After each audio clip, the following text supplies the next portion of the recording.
Guys आज हम पढ़ रहे हैं आधुनिक Bharat, modern history. Modern history में हम देख लेते हैं क्या क्या पढ़ना है। जैसे कि सिख राज्य का अंतिम शासक कौन था, तो ये थे दलीप सिंह। संधि और वर्ष, कौन सी संधि किस वर्ष हुई थी? सबसे पहले हमारी इलाहाबाद की संधि, ये कब हुई थी? ये हुई थी आपकी 1765 में। फिर थी मंगलौर की संधि 1784 में। फिर थी सालाबाई की संधि 1782 में। फिर मद्रास की संधि 1769 में। ठीक है ना। बाजीराव सेकंड को दी जाने वाली पेंशन और नाना साहब को दी जाने वाली पेंशन की पैरवी किसने की थी? कोड ऑफ डायरेक्टर के सामने। कौन? लंदन में। कहां पे हुई थी? लंदन में। तो ये इसके लिए गए थे अजीमुल्ला खां, लंदन गए थे इन दोनों की पेंशन के लिए, इन दोनों लोगों को पेंशन दी जाए। युद्ध और वर्ष देख लेते हैं, कौन सा युद्ध किस वर्ष हुआ।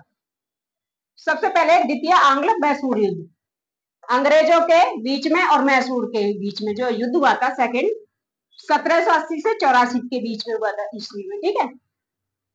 द्वितीय आंग्ल फ्रांसीसी युद्ध, ये हुआ था अंग्रेजों के बीच और फ्रांसीसियों के बीच में।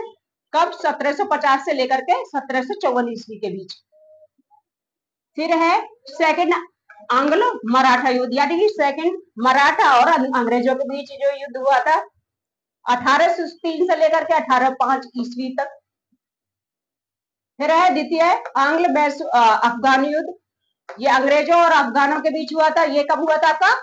1878 से लेकर के 1880 तक ईस्वी पूर्व में। ठीक है। बाजीराव पेशवा के दत्तक पुत्र का क्या नाम था? दत्तक पुत्र क्या होता है? दत्तक पुत्र का मतलब होता है गोद लिया हुआ बच्चा, अडॉप्टेड, है ना। इनका नाम था नाना साहब, जो कि अंग्रेजों ने इनको स्वीकार नहीं किया था। सिराजुद्दौला लॉर्ड क्लाइव द्वारा परास्त हुआ था कौन से युद्ध में? प्लासी के युद्ध में।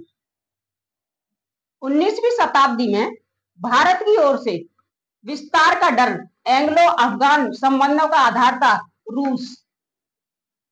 राजधानी मुर्शिदाबाद से मुंगेर किसने हस्तांतरित कर दी थी? मीर कासिम ने। महाराजा दिलीप सिंह ने पंजाब के ब्रिटिश साम्राज्य में विलय संबंधी कागजातों पर हस्ताक्षर किए थे। कब किए? 29 मार्च 1849 में। ठीक है ना, 1849 को। विलय का सिद्धांत के तहत राज्यों का विलय का सही क्रम कौन सा है? मतलब पहला कौन सा राज्य विलय हुआ, फिर सेकंड कौन सा, थर्ड, इस टाइप से। तो सबसे पहला आपका सतारा हुआ था विलय, फिर बघाट, फिर उदयपुर, फिर झांसी। विलय से मतलब क्या है? एक्चुअली क्या है कि अंग्रेजों ने ये कहा कि भाई आपका कोई वारिस नहीं है, अगर आपका कोई वारिस नहीं है तो ये राज्य जो है अंग्रेजों का हो गया। अब इस पे शासन, राज्य पे, आपके राज्य पे शासन कौन करेगा? अंग्रेज ही करेंगे, क्योंकि आपका कोई वारिस नहीं है। इसी वजह, इसी को कहते हैं विलय, मीन्स मिला लेना। इन्होंने अपने राज्य में मिला लिया। डलहौजी से पहले ही हड़प की नीति को लागू कर दिया गया था। कहां? मांडवी, कोलावा, जालौर और सूरत में। इन जगहों को पहले ही हड़प की नीति लागू कर दी गई थी इनमें। किससे पहले? डलहौजी से पहले। उत्तर पश्चिमी प्रांत में अवध का एकीकरण हुआ था। कब? 1877 में। सहायक संधि स्वीकार नहीं की गई थी। किसने नहीं की थी? इंदौर के होलकर राज्य ने। अवध के नवाब वाजिद अली शाह को ईस्ट इंडिया कंपनी ने गद्दी से उतार दिया था। कब? 1856 में।